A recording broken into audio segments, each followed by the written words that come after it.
लगभग पूरा कर लिया गया है और इसके तैयारी के आधार पर अब चयनित राज्यों में एसआईआर का दूसरा चरण प्रारंभ किया जाएगा। याद रहे, एसआईआर का प्रमुख उद्देश्य है हर योग्य मतदाता को सूची में शामिल करना और अयोग्य को मतदाता सूची से हटाना। आइए अब पीपीटी के माध्यम से आपको विस्तार में एसआईआर के इस फेज 2 के बारे में बताते हैं। जैसा कि आप सबको पता है, एसआईआर का फेज 1 समाप्त हुआ और इस चरण की सबसे बड़ी खूबी यह रही कि बिहार के 7.5 करोड़ मतदाताओं ने बढ़ चढ़कर पार्टिसिपेट किया। 90,000 बीएलओ, सभी 12 राजनीतिक दलों के 1.6 लाख बूथ लेवल एजेंट्स, सब ने मिलकर मतदाता सूची को शुद्ध बनाने का कार्य किया और नतीजा आपके सामने है। 0 अपील्स, अर्थात बिहार की मतदाता सूची अधिकतम शुद्ध मानी जाएगी। अब फेज 2 12 राज्यों में या संघ शासित प्रदेशों में आरंभ होने वाला है। नेक्स्ट।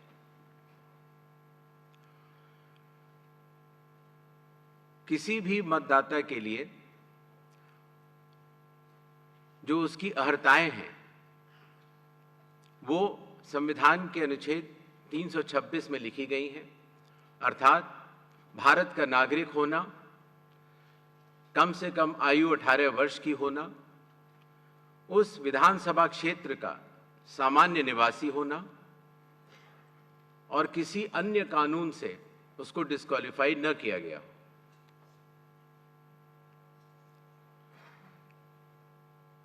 एसआईआर की आवश्यकता के बारे में काफी चर्चा हो चुकी है, लेकिन फिर भी चुनाव आयोग एक बार आपको बताना चाहेगा कि चुनावी कानून के तहत हर चुनाव से पहले इलेक्टोरल रोल का रिवीजन आवश्यक है और या जब भी चुनाव आयोग आवश्यकता अनुसार निर्धारित करे। विगत कुछ दशकों से लगभग हर राजनीतिक पार्टी ने मतदाता सूची के शुद्ध न होने के ऊपर चुनाव आयोग को लगातार शिकायतें दी हैं। पहले सन 1951 से लेकर 2004 तक लगभग 8 बार स्पेशल इंटेंसिव रिवीजन इस देश में चुनाव आयोग ने कराया है और आखिरी इंटेंसिव रिवीजन लगभग 21 साल पहले 2002 से लेकर 2004 की मियाद में पूरा किया गया था। इस लंबे दौर में, 2 दशकों से भी अधिक लंबे दौर में, मतदाता सूची में कई परिवर्तन आवश्यक हो जाते हैं, जैसे कि भारत की विकास गाथा के साथ साथ लोगों का माइग्रेशन के साथ साथ कई बार उनका वोट पुरानी जगह भी बना रह जाता है और नई जगह भी बन जाता है, अर्थात एक से जगह ज्यादा रजिस्टर होने वाले वोटर्स।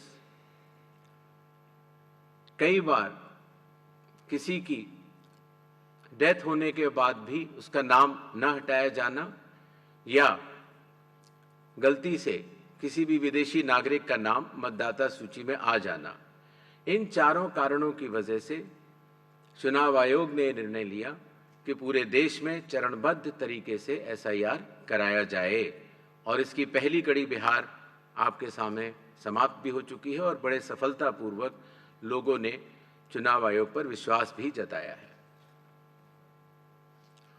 एसआईआर करते समय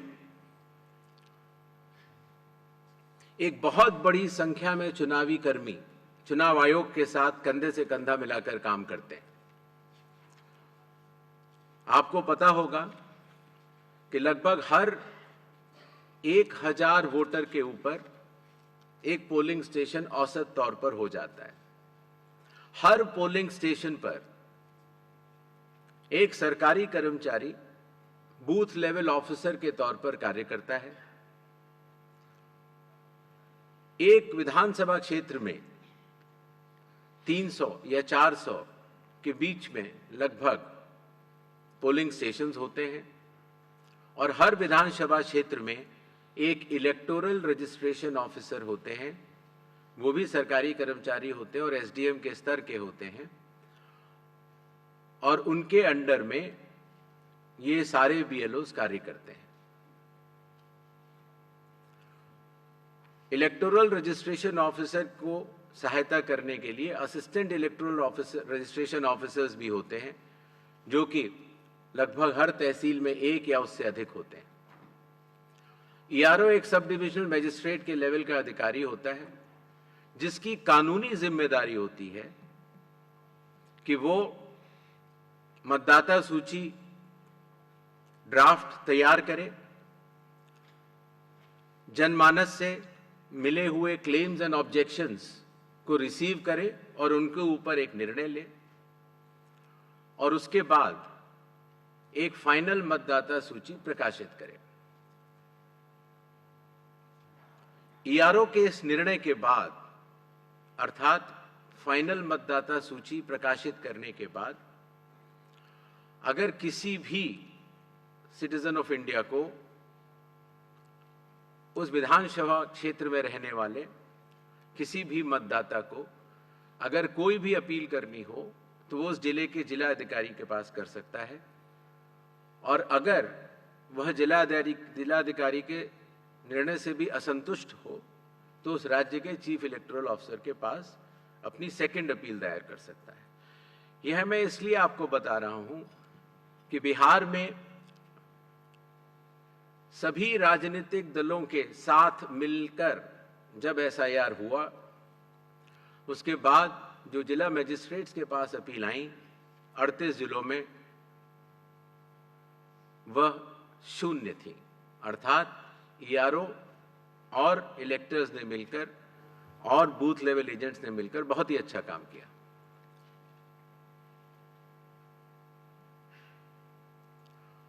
एसआईआर के समय ईआरओज और एईआरओज मिलकर सबसे पहला जो काम करेंगे वो इन्यूमरेशन फॉर्म्स को प्रिंट करेंगे।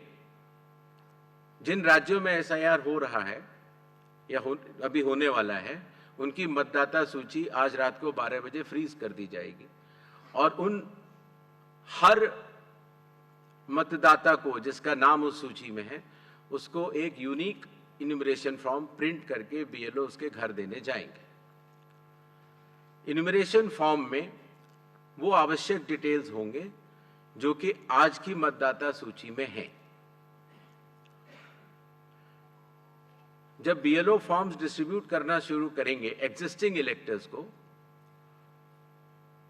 उसके बाद इन्यूमरेशन फॉर्म में जिसका भी नाम है वो उसको लिंक करने का प्रयास करेंगे कि क्या उन्हीं का नाम 2003 की सूची में था।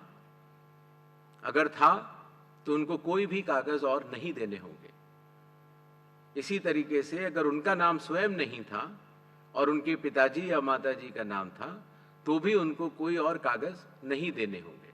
तो ये लिंकिंग और मैचिंग, बिहार जब हमने एसआईआर किया था तो सिर्फ बिहार की अवेलेबल थी और आज पूरे देश की 2002 से 4 में हुए एसआईआर की मतदाता सूची जो लिंक दिया गया है voters.eci.gov.in पर कोई भी देख सकता है और इस मैचिंग को स्वयं भी कर सकता है।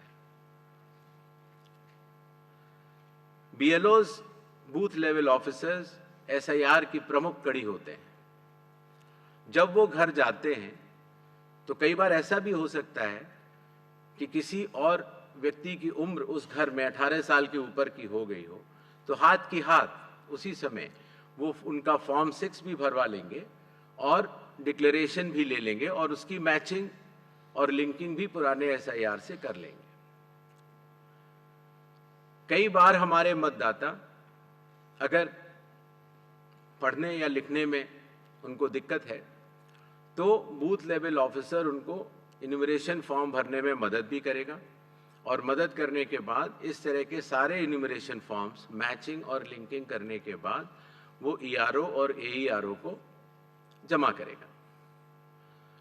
कई बार एक बार जब बूथ लेवल ऑफिसर घर जाता है तो या तो कुछ मतदाता अवेलेबल नहीं होते या कहीं गए होते हैं, और या उनको मैचिंग या लिंकिंग करने में कोई समय लग रहा हो, तो ऐसे केस में बूथ लेवल ऑफिसर्स दूसरी बार भी जाएंगे और तीसरी बार भी जाएंगे।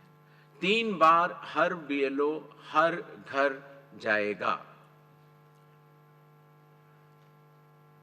जो प्रवासी लोगों की समस्या को हटाने के लिए, जो राज्य से कुछ समय के लिए बाहर गए हुए हैं लेकिन वहीं के सामान्यतः रहने वाले हैं, वो ऑनलाइन भी भर सकते हैं। और खास तौर से कई बार अर्बन वोटर्स को, क्योंकि उनके दिन के समय ही ऑफिस आवर्स रहते हैं, तो वो भी ऑनलाइन भर सकते हैं। बूथ लेवल ऑफिसर का यह भी कार्य होगा कि जब वो इन्यूमरेशन फॉर्म देता है तो इन्यूमरेशन फॉर्म दस्तखत करके मतदाता को वापस भी करना होता है। तो अगर मतदाता की मृत्यु हो चुकी हो, या वो स्थायी रूप से प्रवास कर चुका हो, या वो एक से जगह ज्यादा रजिस्टर हो गया हो, तो वो उस जगह दस्तखत नहीं कर पाएगा। और ऐसे लोगों की शिनाख्त करना भी बीएलओ की जिम्मेदारी है। एक बात मैं फिर कहना चाहता हूं कि जो मतगणना, वो इन्यूमरेशन फॉर्म की जो फेज होगी, उसमें किसी भी व्यक्ति से किसी और कागज की आवश्यकता नहीं होगी। बस उन्हें अपनी मैचिंग या लिंकिंग दिखानी होगी कि 2003 में किसके साथ है। नेक्स्ट, सारे फॉर्म्स मिलने के बाद ईआरओ और एईआरओ ड्राफ्ट सूची प्रकाशित करेंगे। ड्राफ्ट सूची में उन्हीं मतदाताओं का नाम होगा जिनके इन्यूमरेशन फॉर्म्स वापस मिल गए हैं।